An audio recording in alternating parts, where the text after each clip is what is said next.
Halo guys, balik lagi setelah sekian purnama gua nggak upload video. Kali ini kita bakalan ngulik game yang lumayan rare dan jarang banget diomongin, yaitu Roadcraft. Ini game simulasi konstruksi yang bikin siapa sih kalau kalian tahu? Yaitu Cyber Interactive. Developer yang emang jago banget bikin game dengan konsep beda-beda. Dari game RTS kayak Tempest Racing sampai Space Marine 2 dan Evil Dead. Game-game tersebut juga buatan dari Cyber Interactive. Nah, game ini juga saudaraan sama SnowRunner yang udah duluan hits. Konsep dasarnya Roadcraft itu memang simpel banget, tapi bayangin aja gimana susahnya bikin game kayak gini jadi enak dimainin, seru dan bikin betah. Untungnya Roadcraft sukses total. Ini game beneran punya keseimbangan yang pas banget antara realistik sama keseruan untuk gameplaynya. Roadcraft itu nggak realistis banget menurut gua, sampai bikin kita ngerasa kayak kerja rodi beneran. Malah banyak banget fitur yang bikin gampang, contohnya ngisi pasir atau ganti gigi kendaraan. Jadi kita bisa fokus ke keseruannya aja. Developernya pinter banget milih detail yang realistis, bikin kita tetap fun mainnya dan gak berasa kayak lagi di kantor. Keseimbangan ini memang jadi prioritas utama mereka pada saat bikin game Roadcraft ini. Asiknya lagi, game ini ngajak kita buat eksplorasi. Jadi kita bakal berkeliling-keliling dulu sebelum mulai ngebangun jalan.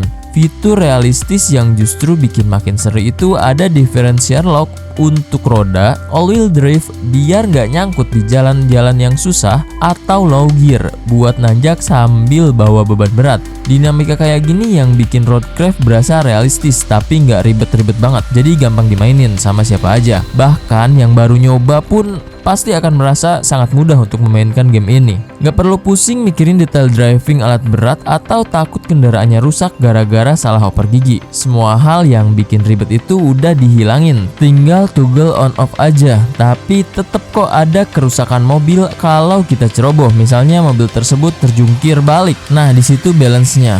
Realismenya cuman diambil yang pas-pas aja biar gamenya tetap santuy dan bikin relax, nggak kayak lembut. Salah satu alasan kenapa game ini bikin relax adalah grafisnya yang cakep banget menurut gua.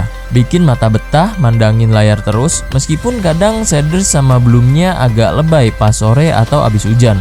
Dan menurut gua ini sih selera masing-masing dan bisa diatur juga di settingan.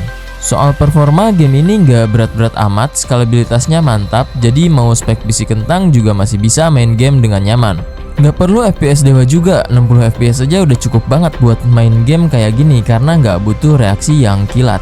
Misi-misi di game ini sesuai banget sama judulnya. Kita bakal jadi tim penyelamat yang tugasnya benerin daerah karena bencana alam.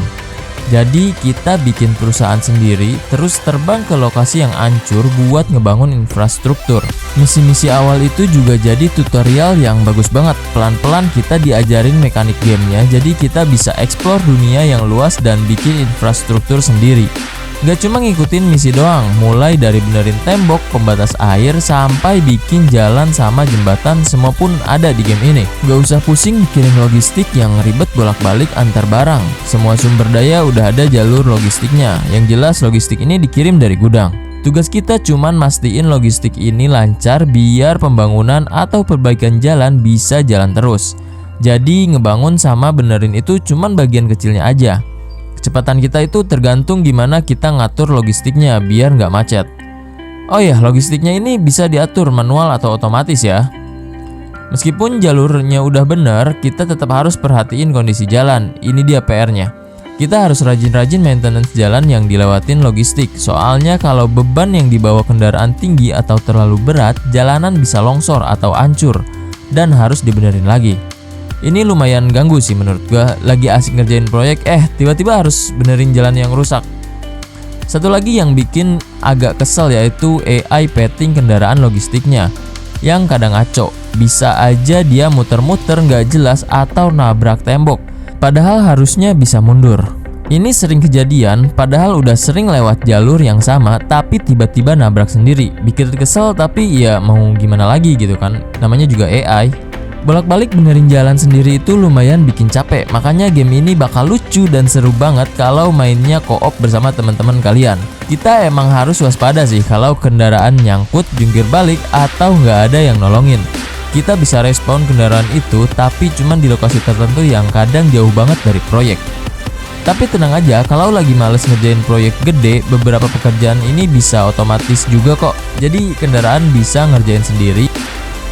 Kayak nuangin pasir, kita bisa milih mau ngerjain manual atau biarin sistem yang ngatur. Game ini bener-bener ngasih kebebasan buat kita mau mainin gamenya kayak gimana. Tapi ingat, gak semua bisa otomatis ya.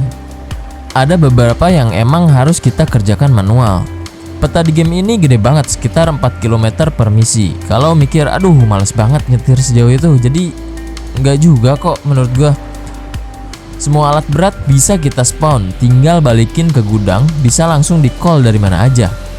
Terus respawn dari gudang lain. Ada sistem checkpoint yang bikin kita gampang teleportasi alat berat. Ada juga opsi teleportasi kemana aja yang kita mau, tapi ini harus bayar pakai bensin atau sumber daya.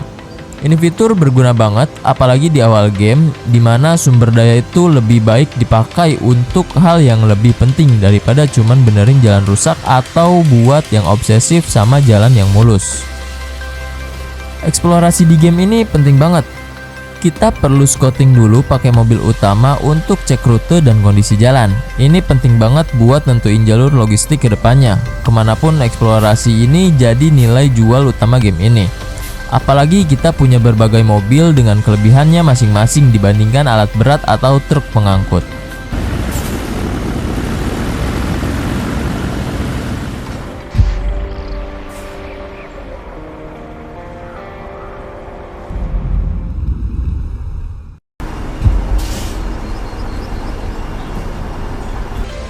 Selama gua mainin Roadcraft ini murni buat having fun.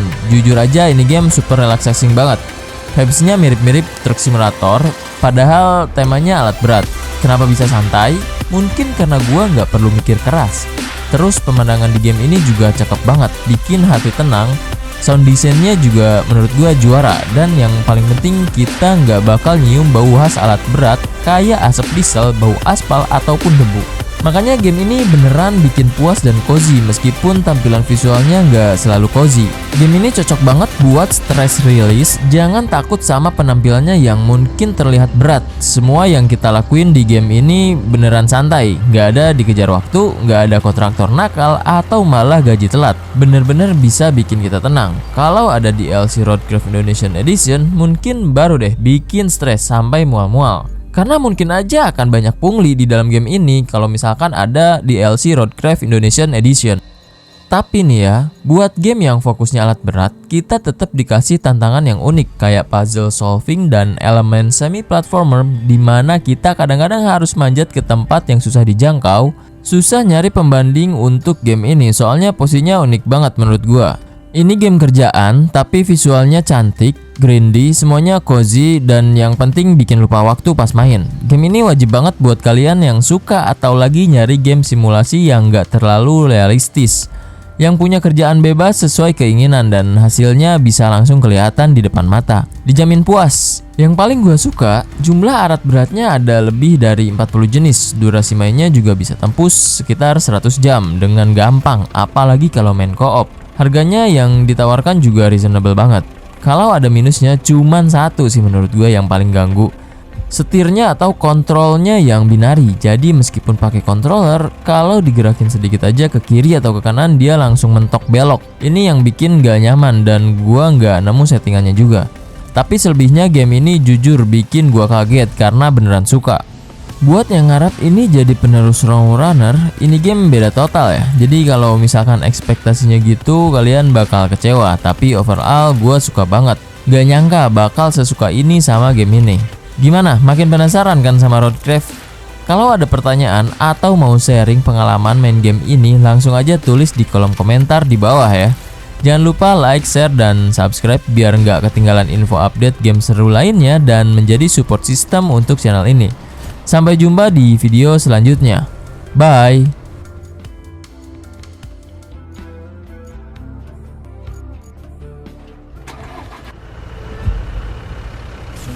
With frost, cold night and the winter hot cold. Sorry that I fall away sometimes. Sorry that I fall away sometimes. Yeah, yeah.